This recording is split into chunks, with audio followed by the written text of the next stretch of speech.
Welcome to WSIU Public Broadcasting's Meet the Candidate series ahead of the November 5th election. I'm Jack Titchener. Our guest on this edition of the program is Democratic candidate LaToya Greenwood of East St. Louis, who is running for the Illinois House in the 114th District. Welcome to Meet the Candidates, Candidate Greenwood. Good to see you. Thank you. Thank you so much for having me. Well, tell us about yourself. This isn't your first run for office in Springfield. You previously served as state representative from 2017 to 2023. Why should voters return you to office? Talk about your record and why you think you should have another chance to go back to the State House. Thank you. Well, as you just stated, I was the previous state rep. I lost last election cycle, and my platform has always been to uplift the constituents within the 114th district. I am very proud of my record, my legislative record, actually passing legislation that does exactly what my intent was to do, was to serve the people of the 114th district, from healthcare, legislation, and access with the maternal mortality issues that I helped to champion and advocate for, as well as just various social justice issues and being able to invest in the underserved communities within the 114th district. So I feel like we need a strong advocate and voice and true representation for the entire 114th district. Well, let's talk about that district. It's very diverse. It goes out from East St. Louis and takes in Belleville, Brooklyn, Cahokia Heights, Fairview Heights, Mascoutah, Scott Air Force Base, Swansea, Washington Park. What are some of the things there, issues that resonate with voters there, things that they need their state representative to address in Springfield? Well, one of the issues that is very prevalent throughout the 114th district is this issue of poverty. And what we see is that it's a universal issue. It cuts across color lines, and it hits almost all of the municipalities within the 114th district. St. Clair County has one of the highest poverty rates within our state. And so we need true representation to continue, like I said, to talk about education funding, to make sure that our students are educated properly, to talk about career and technical training, and make sure that we have a person that is actually voting for the budget and the implementation of all of these programs and funding that are much needed within the 114th district.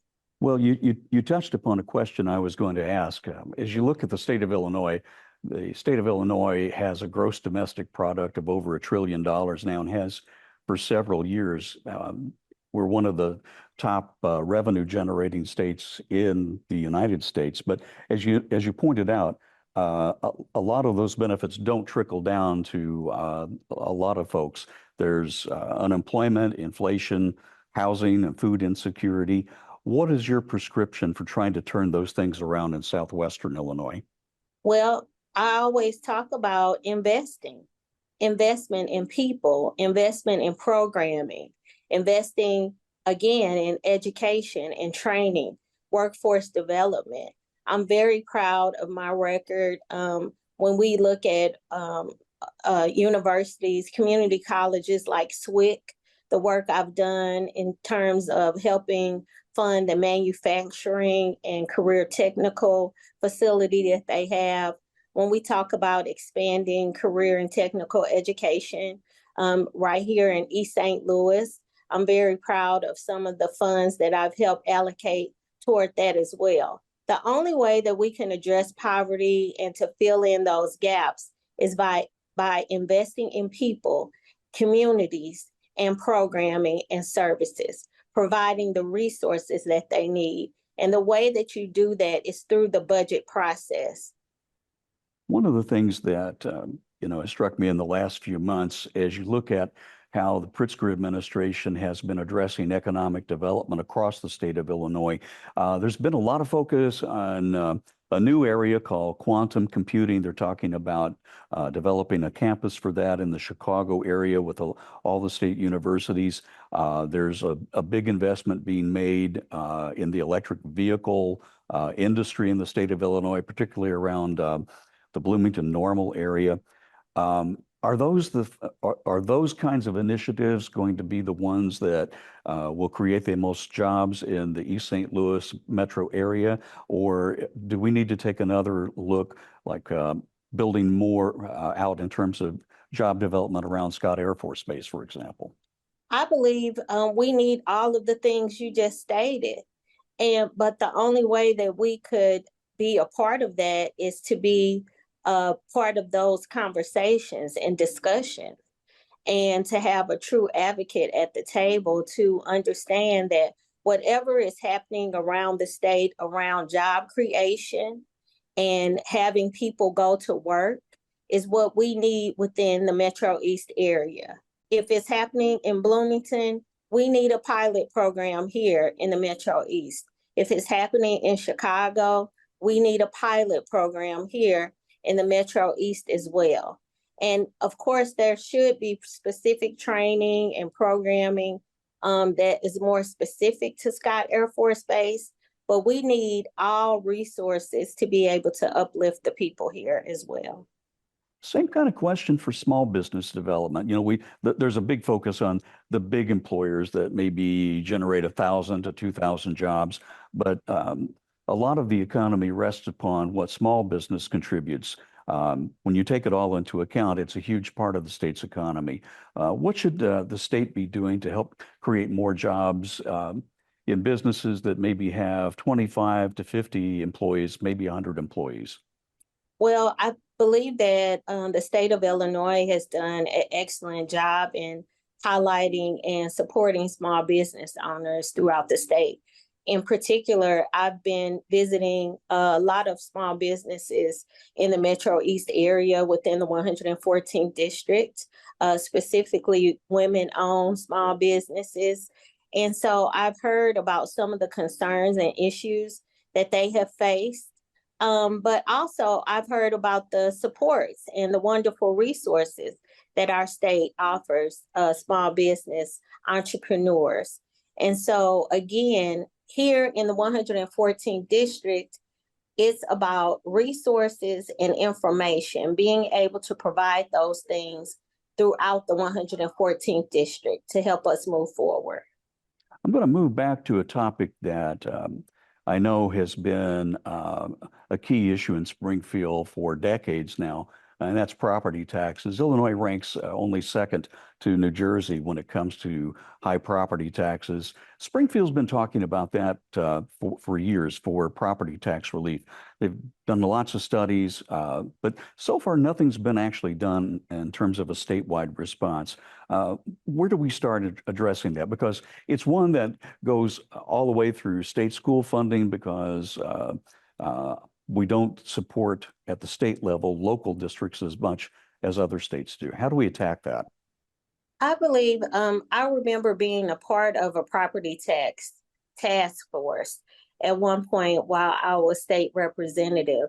And I believe another task force is needed to kind of review some of the issues that we're facing throughout our state. Here is in the Metro East area, as I've been knocking on doors, and you see I have on my door knocking gear for this interview. But as that has been one of the issues that I have heard at some of the doors about the issue of property tax and how can we alleviate it. I don't have a specific answer because it is connected to so many issues, connected to so many funds, and it looks differently in different communities.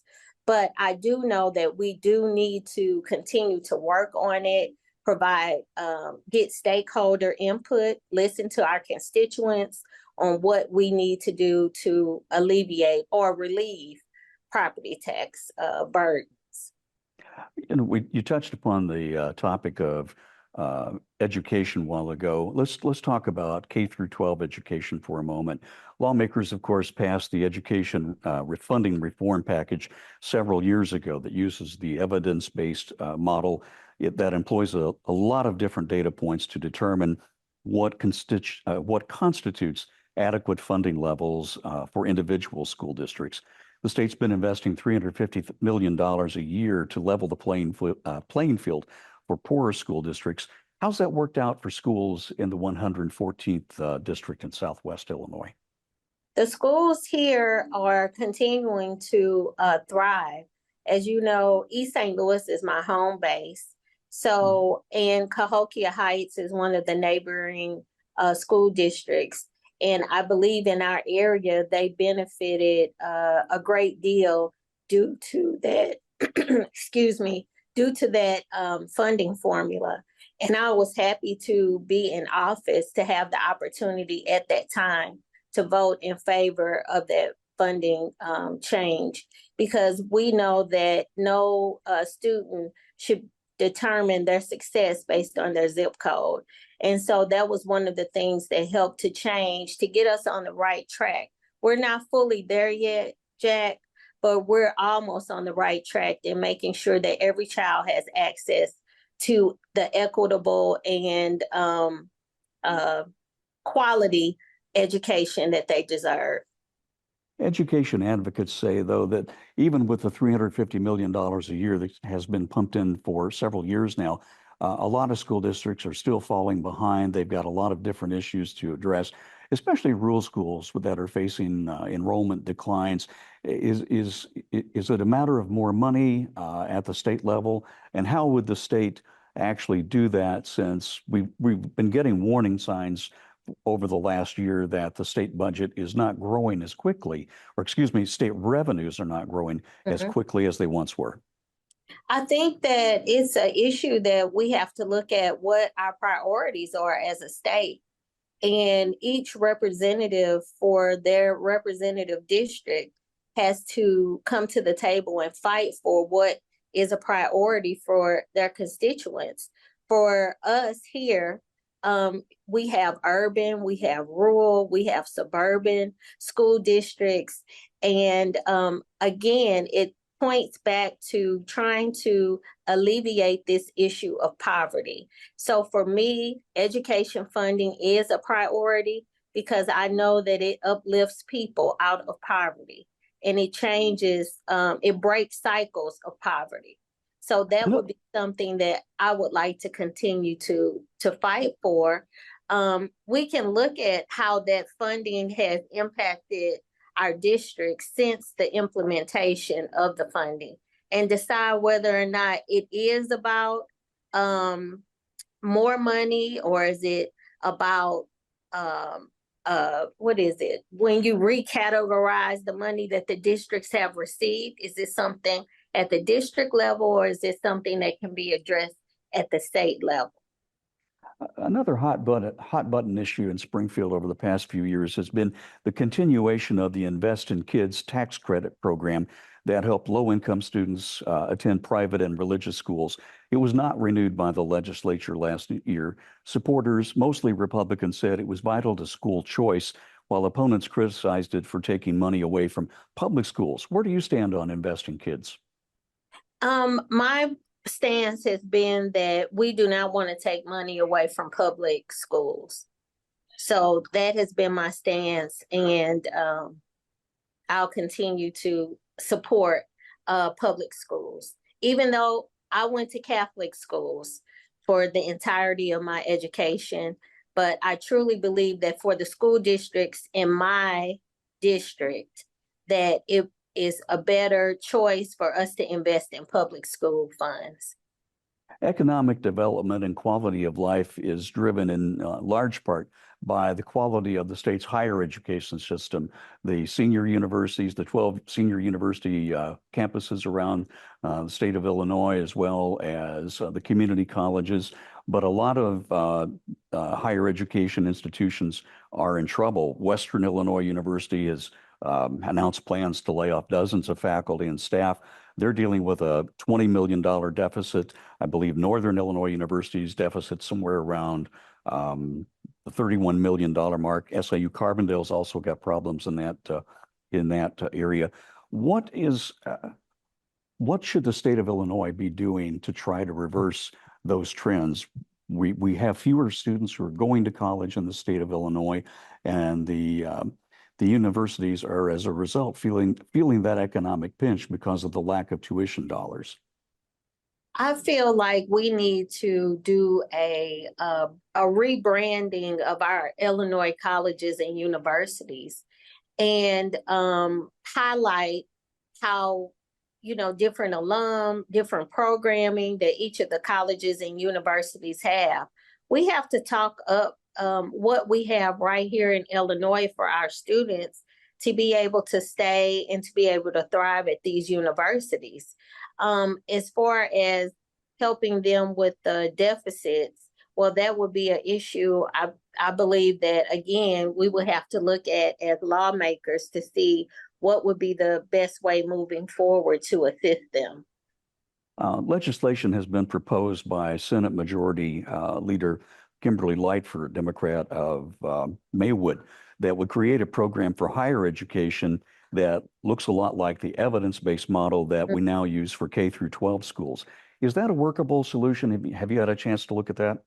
I have not had a chance to look at it, but I do believe that's a interesting idea in terms of, moving us forward in the right direction. And I know that some pieces of legislation are filed to create a conversation around a particular topic or issue, and I think that's a great starting point. One of the issues that Springfield's grappled with for all the time I've been going there since 1991 is the issue of pension debt. There's a lot of approaches on that. Last word, the state still owes somewhere around $142 billion in terms of back debt for its 5 public employee pension systems. The Pritzker administration's been making additional payments to try to bring down that debt, but the pension obligations are still a huge part of the state budget pie when you break it out. The Supreme Court in Illinois has ruled that employee pension benefits cannot be reduced from what was promised when they were hired. So what kind of options does the state have to try and reduce that pension debt? Because it's something that Wall Street looks at all the time when it comes to the state's bond ratings. We cannot go back on our promise to our retirees regarding their pension. So we will have to work very diligently to make sure that we are able to continue to fund that as a state. That is a right that we have promised retirees in our state. And so I will never support reneging on that promise. And we're just going to have to continue to work forward in coming up with a resolution to ensure that they still receive their pension in full form. There's also a problem with Tier 2 employees. That was a system that was put in place a number of years ago to try to bring down that pension debt obligation. There's a concern that system doesn't meet the federal standards, that basically you don't get the same benefits that you would if you were paying into Social Security instead of participating in Tier 2. What should the state do about that? The state should look at the changing or reformatting and possible elimination of Tier 2. I just recently went to a Tier 2 town hall that was hosted by the IFT here in Fairview Heights. And to hear from our men and women who are working in various jobs throughout our state, and to hear them talk about retirement and what that would look like for them, we know that we need to come up with a solution very quickly to ensure that, one, that they have hope about retirement, is not something that is long-term, and it should be equal as to the other Tier 1 system.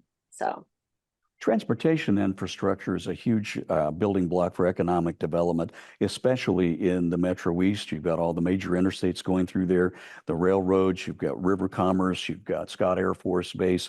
What specific projects would you promote if you return to Springfield to improve the district's transportation system?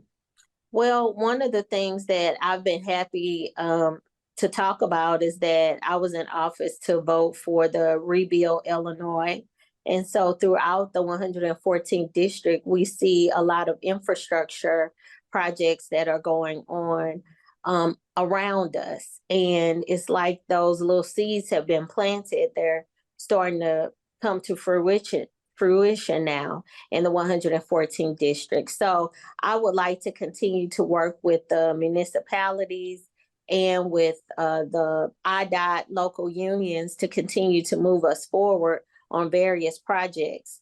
We have a lot of, if you call it derelict housing that needs to be torn down. We have a lot of infrastructure projects, street projects that need to be started and funded. So I look forward to being able to communicate more with the municipalities to find out what their concerns are and to help them move forward. We've got about 5 minutes left, so we're going to have to kind of move quickly through the rest of the topics. The fiscal year budget now is around $53.1 billion, and this includes $182 million to provide shelter and care for recently arrived migrants and another $440 million for programs that provide health care like Medicare, like Medicaid for non-citizens. Republicans say the Democrats in Springfield's priorities are misplaced because of that it's taking away money that should be spent on Illinois citizens, not non-residents. How do you respond to the GOP's criticism in that? I will respond by saying that within this budget, there are billions of dollars that are invested in communities around Illinois. Around our Illinois residents, there is billions of dollars of investments for that. So they want to say that we're taking money away from, but we have invested billions within our communities and people here right in the state of Illinois. And I would think, I don't know the percentage, but I would think that that's a very small percentage of our overall $billion budget. Billions. I want to talk about crime and punishment for a moment. What about increasing oversight over law enforcement hiring? Criminal background checks are already required, but press reports are out there about the hiring record of the former Sangamon County deputy sheriff who was charged in the murder of Springfield resident Sonia Massey. He worked for a lot of different law enforcement agencies around the area where his professional judgment was called into question. What responsibility does the state have to make sure that police officers, law enforcement officers meet the highest quality standards? I believe we have a great responsibility to protect the citizens of our communities.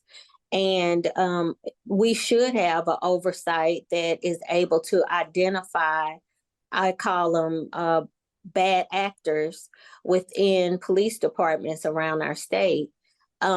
So I totally agree that we should have some kind of oversight to be able to direct and guide us in the hiring process because we're supposed to be, the police is there to protect and serve the community. And we shouldn't have bad actors who've been moved all around the state or from another community being hired when they know that this person has done bad things.